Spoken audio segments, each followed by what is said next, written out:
Assalamualaikum warahmatullahi wabarakatuh. Apa kabar pemirsa TVmu dimanapun Anda berada? Semoga Anda selalu dalam lindungan Allah Subhanahu wa Ta'ala dan dalam keadaan sehat walafiat. Amin, amin ya rabbal alamin.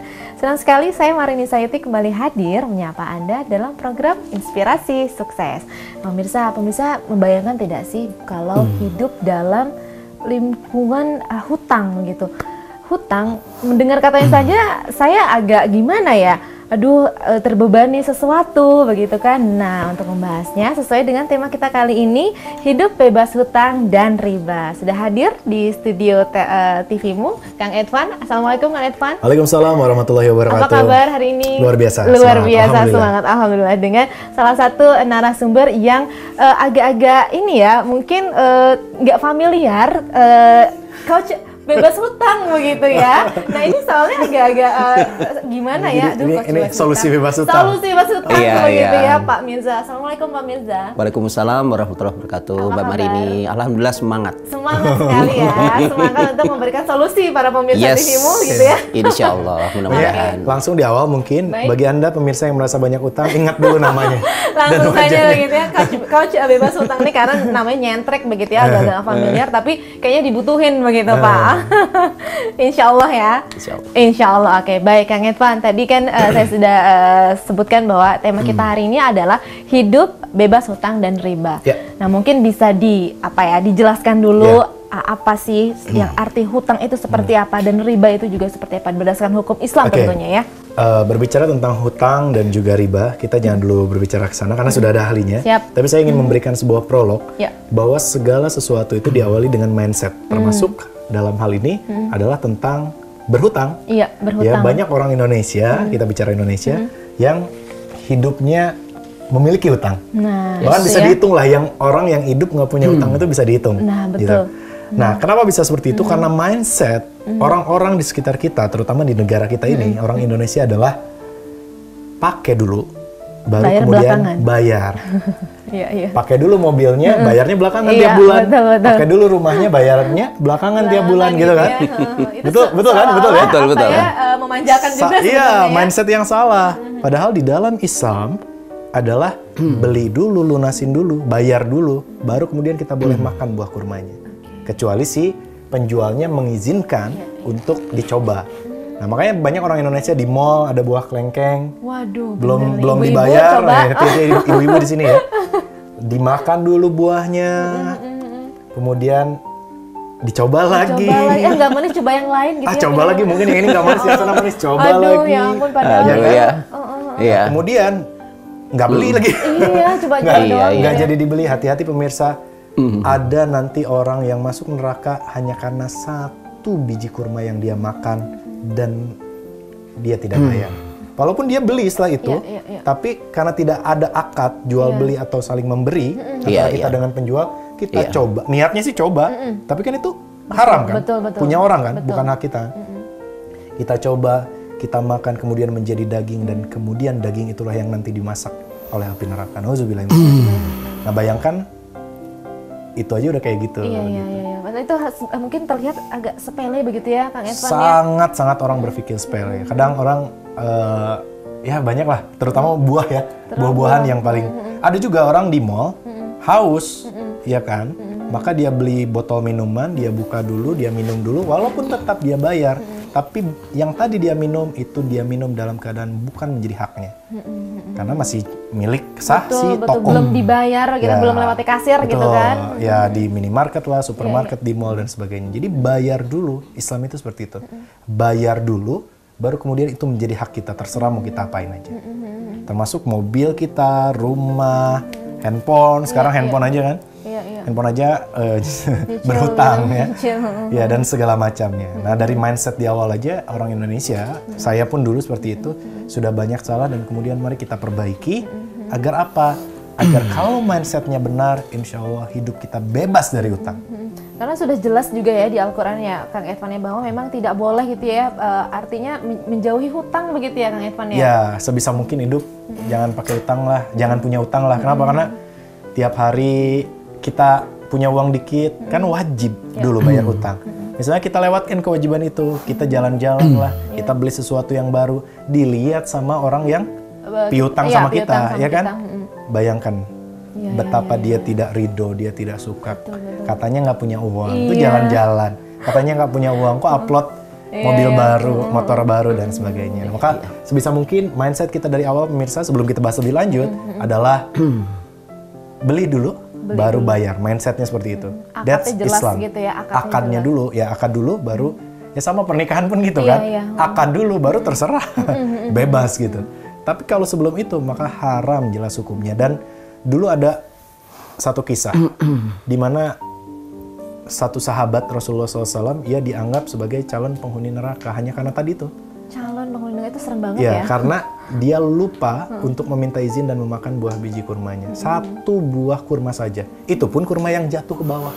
Iya. Ya, dari tempat jualannya. Sampai seberat gitu. Itu begitu ya, bahwa akad jual beli itu sangat penting. Karena gitu kalau bicara makanan, apa yang kita makan kan jadi darah, jadi daging. Apapun yang kita lakukan, darah daging kita sudah mengandung unsur haram gitu.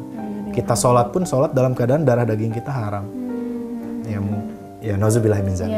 Gitu Mbak Mari. Iya betul-betul, berarti. Jadi mindset dulu dari awal. Mindsetnya itu harus dibenarkan gitu ya.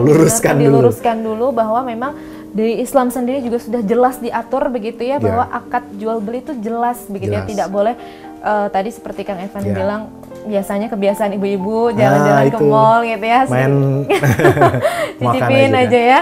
Ya, dan yang jelas Allah menghalalkan jual beli dan Allah mengharamkan riba. Betul Pak Mirza ya? Betul sekali. Nah, baik, berarti langsung aja nih Pak Mirza, langsung apa sih tadi yang disebutkan bahwa hidup bebas hutang dan anti riba? Nah. Iya, ini jadi masalah orang zaman sekarang kan, masalah hutang ini. Sementara di zaman dulu mungkin belum menjadi masalah. Nah, orang nggak menyadari kebiasaan dia berutang ini akan membawa dia ke kesengsaraan. Bahkan kalau utang ini, utang yang tidak diridhoi Allah, bukan hanya kesengsaraan di dunia. Ini yang na'udzubillah min dzalik, sampai penderitaan abadi di akhirat. Rugi akhirat. Maka ini sangat-sangat penting sekali kita bahas pada hari ini. Nah, kalau zaman tadi Pak Mirza bilang zaman dulu itu mungkin belum ada begitu ya hutang. Nah, tapi gimana tuh cara jual belinya atau itu gimana tuh? Selalu cash and carry ya. Apalagi kalau kita lihat sabda Nabi, ada 6 jenis barang yang memang wajib cash and carry. Ya dan biadin. 2 jenis logam mulia, 4 jenis bahan makanan pokok. Pertama emas, kedua perak, ketiga gandum, keempat jewawut sejenis gandum, kelima kurma, 6 garam. Nah, kalau di Indonesia bisa termasuk di dalamnya adalah beras. Jadi jual beli ke 6 jenis barang tadi atau kita beras itu harus pertama tuh harus ya dan biadin. Jadi serah terimanya itu antar jenis barang tadi atau dengan uang. Dia harus dipertukarkan pada tempat dan waktu yang sama, tidak ada penundaan.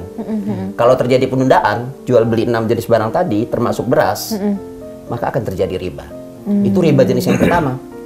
Jadi ada banyak nih jenisnya nih riba nih? Secara umum 2. Jadi itu tadi riba dari jual beli atau pertukaran. Kedua, riba yang timbul dari utang piutang. Nah, di sini ada terjadi penundaan kan? Misalnya, kita meminjam uang senilai 1 juta, dikembalikan tahun depan, kan ada penundaan. Nah, tetapi apabila pada saat karena timbul penundaan itu kemudian dia meminta lebih, misalnya utang 1 juta dibayar 1.200.000, maka 200.000 itu riba. Riba yang timbul karena penundaan, itulah riba an-nasiyah. Jadi ada riba yang timbul karena utang piutang, ada riba yang timbul karena pertukaran atau karena jual beli. Itu secara umum. Berarti yang tadi itu bunga mungkin dalam bahasa kitanya. Yes. Tapi Pak Mirza, kalau misalnya dalam kesepakatannya atau akadnya ini sudah diperbolehkan misalnya gitu ya, si yang menghutang dan yang memberikan hutang itu piutang gitu.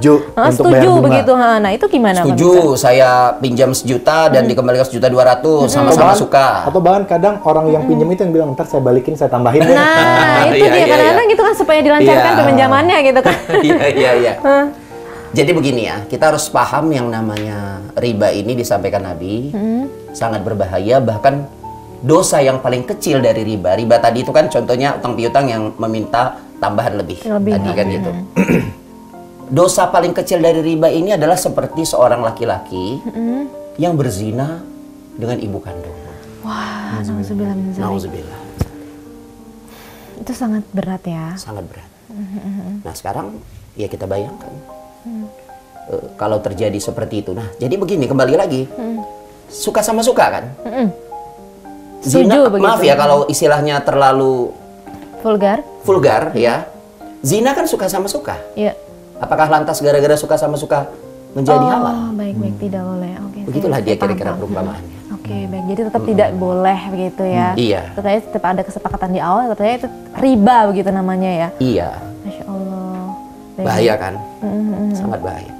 Tapi kalau tadi jenis riba yang kedua tadi yang ditimbulkan karena penundaan itu dia meminta tambahan karena adanya penundaan transaksi, penundaan pembayaran. Tapi berbeda ya, misalnya kalau misalkan bayarnya secara dicicil begitu artinya ditunda, tapi tiap bulan pun ada bunganya, itu sama aja berarti kan? Sama, jadi kalau kita utang, berapapun jumlah utangnya, terutama yang kita bicarakan di sini adalah utang uang, ya Mas Edvan.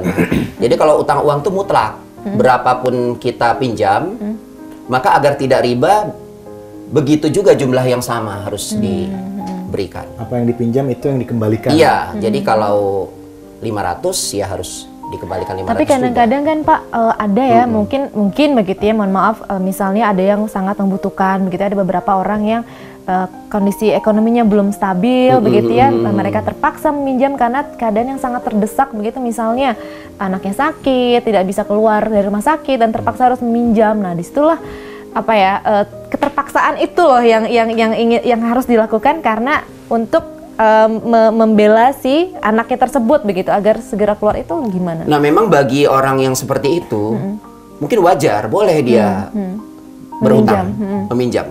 Bahkan misalnya saya orang yang mampu, dia sangat membutuhkan seperti tadi, kan gitu. Maka sudah, kalau kita bicara fikih hutang piutang, maka sudah menjadi kewajiban saya bantu dia. Apakah saya berikan berupa utang atau kalau perlu saya langsung sedekah saja, itu jauh lebih baik. Baik. Paling tidak saya memberikan dia utang. Iya. Pak Mirza, sangat menarik nih, kita masih akan lanjutkan lagi di segmen selanjutnya, tapi kita harus jeda dulu, Kang Edvan juga.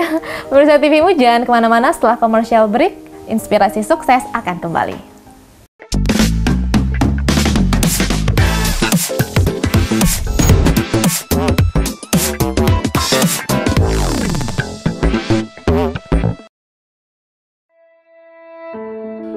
Saat ini perusahaan dan instansi dituntut untuk terus mengembangkan sumber daya